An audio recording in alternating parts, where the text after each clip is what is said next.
All right. One team, 5 members, and 3 great models. We're Thomas Jefferson, and we're here to present our solution to this year's M3 challenge.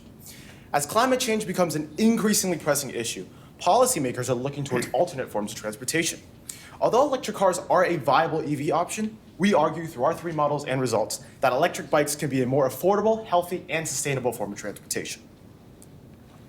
Before we go to our first model, one assumption that we'll be making for all 3 parts is that all hybrid bikes will be considered electric bikes because they have the same motor and functionality. In question 1, we were asked to predict the number of e-bikes that would be sold in 2025 and 2028. For our first model, our first assumption is that the growth of plug-in hybrid electric vehicles and e-bike sales will be proportional to each other by a yearly adjustable multiplier. Given that e-bike sales are outpacing electric car sales, we assumed a pattern exists between e-bikes and PHEVs. This justifies our choice to extrapolate e-bike sale data from EV sale data using multipliers. Our second assumption is that e-bike sales and PHEV sales both peak during the summer months on average every year. Both e-bike and PHEV sales peak from March to May and September to December. This suggests that e-bike and PHEV sales follow similar trends, therefore justifying the use of PHEV sales in our model. Our third and fourth assumptions are that COVID-19 and drastic business decisions will have no effect on the e-bike market after 2023. And finally, our fifth assumption is that annual e-bike sales from 2018 to 2022 in the US is sufficient to determine annual e-bike sales in the future. This is the only time that we were provided and that we could find, so we will assume that it is sufficient data.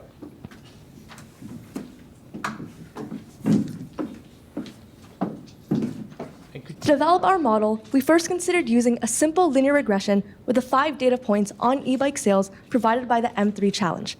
However, because we had limited data, linear regression could lead to overfitting.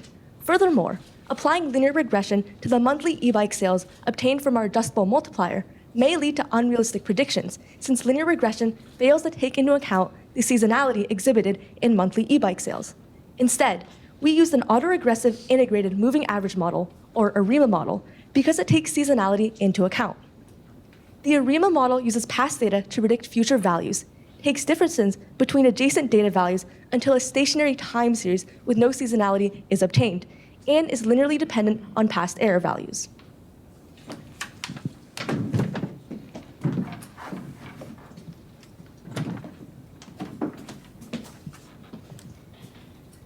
Our first step was to create our ARIMA model, and to do this, we used the AutoARIMA function in Python 3. This function takes in 7 parameters, the first 3 which are known as the P, D, and Q value. P is known as the lag order, and it correlates to the autoregressive part of the model. A lag is the amount of a number of periods, in our terms months, it takes to start being used by the regressive model. The D is known as the degree of differencing, and it correlates to the integrated part of the model. And lastly, Q is the order of moving average, and it determines how smooth the curve will be. A higher Q means a smoother curve. The next parameters are the uppercase P, D, and Q values, and are the same as their respective lowercase letters, but for seasonality rather than for periodicity. And lastly, M is the number of periods in a single season. Now with our AutoARIMA function, we had to actually find our data set.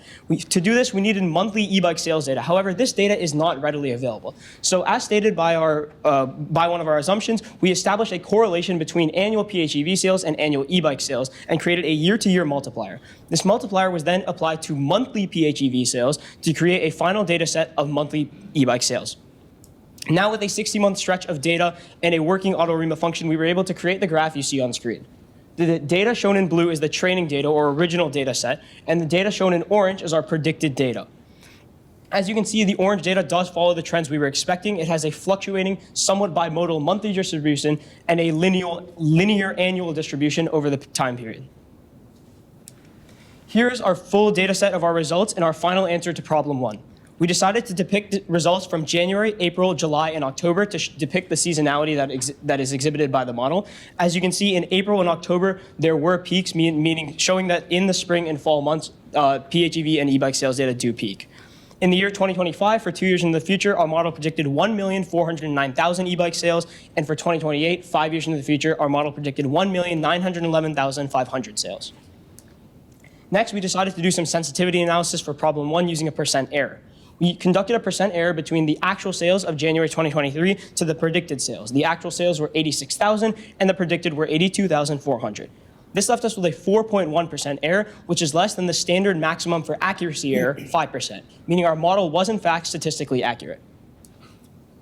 Then taking a look at some of the strengths and weaknesses of ARIMA, one of the main strengths is it can use both time series data and seasonal data. Oftentimes, a lot of seasonality assessments don't take into account multiple seasons or change over time, and time series don't take into account seasonality, and ARIMA is a great junction of the two. However, one of the main weaknesses of the model is it only accounts for variations in sales data as opposed to factors of purchasing. These factors of purchasing are very important to discuss, so let's talk more in problem 2. So as you know, for problem 2, we were tasked with finding factors that would have a significant impact on the growth of e-bike usage. So our first assumption for problem 1 states that the correlation between e-bike sales and a potential underlying factor are independent of other factors.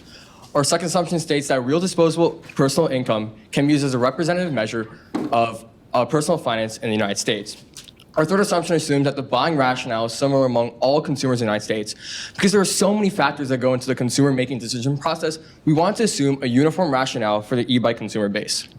Our fourth assumption is that the market of inferior and substitute goods for e-bike sales does not have a statistically significant effect on the purchasing of e-bikes. This is to make sure that people are buying e-bikes solely because they want them. Our fifth and final assumption is that the sentiment of American adults towards global warming is representative of the overall opinions towards environmental awareness. So the factors our team tested were gas prices to see if there are recent fluctuations had any impact, U.S. median disposable income to account for fluctuations in personal finances, monthly vehicle miles traveled to account for congestion on U.S. roads, and monthly environmental awareness percentages for U.S. adults to account for environmentally conscious decisions. So the bread and butter of this model is the Granger causality test. The Granger causality test measures the ability of one time series to predict another. It produces predictive causality and can stagger data to check for delayed effects, which is called lag. The output is an F statistic, which is tested with the standard alpha value of 0.05. We conducted the model under the null hypothesis that both time series variances were not equal in any way, and the alternative hypothesis that they are related in some way. We executed a Python 3 model using the stats API time series data from monthly e-bikes sold from January 2018 to December 2022. Our algorithm cleaned the data, ran the Granger causality test, and generated F statistics at lags of 1, 3, and 12 months, conducted F tests and logged p-values, then conducted a significance test on the p-values and highlighted significant results. For the results of our model, we found that gas prices could predict the variance in e-bike sales with a 1-month lag, and that median disposable income was not significant at any lags. We also found that vehicles miles traveled or traffic congestion could predict the variance in e-bike sales with a 12-month lag, and that environmental awareness of US adults could predict it with a 1-month lag. So a big benefit of the Granger causality test was that it allowed our team to find predictive causality and was found to be significant for 3 out of our 4 factors. There was a beauty in its simplicity, meaning that we could have tested so many more factors if given more time. A weakness would be that our model can't demonstrate true causality.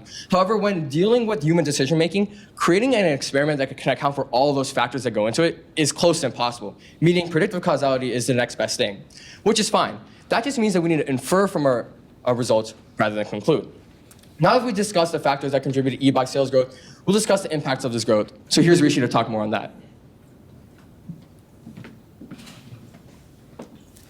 Now, we will present our solution for problem 3, off the chain, which tasks us with quantifying the resulting impact of people switching to e-bikes on factors such as carbon emissions, traffic congestion, and health. Our first assumption for this problem is that cars, public transportation, and bicycles make up all primary modes of transportation. Since they account for 97% of all transportation, this assumption is justified. Our second assumption for this problem is that the percentage of people who switch from using any type of bike to another mode of transportation is negligible. This reflects our problem's focus on the effects of switching to e-bikes and helps simplify our model. Our third assumption for this problem is that currently a negligible percentage of the population uses e-bikes to commute to work. There was limited data on people who use e-bikes as their primary mode of transportation, so this assumption was necessary.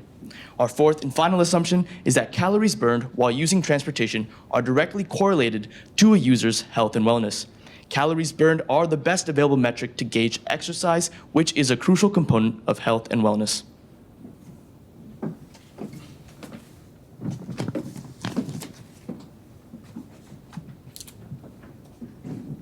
Our model consisted of two parts: finding the change and number of users of various modes of transportation through a Markov chain and the impact of these changes. We created a migration matrix and found the number of people using various modes of transportation in 2 and 5 years. Combining this with a relative effect weighting matrix, which quantifies each mode of transportation's impact on different factors, we found an impact score for each factor in the current year and in 2 and 5 years. Our migration matrix considers the change in usage over 5 modes of transportation: gas cars, electric cars, public transportation, regular bikes, and electric bikes. To find the probability in the matrix, we considered how long different modes of transportation last, as well as potential motivations for switching transportation, such as moving from a rural area to an urban area, which we assumed would increase e-bike usage due to the decreased need to travel long distances. For example, 25% of gas car users say that they would be likely to buy an electric car for their next auto purchase. A gas car lasts 8 years, so 12.5% of gas car users are potentially switching their mode of transportation in any given year. Multiplying these values together gives us that 3.125% of gas car users are expected to switch to electric cars each year.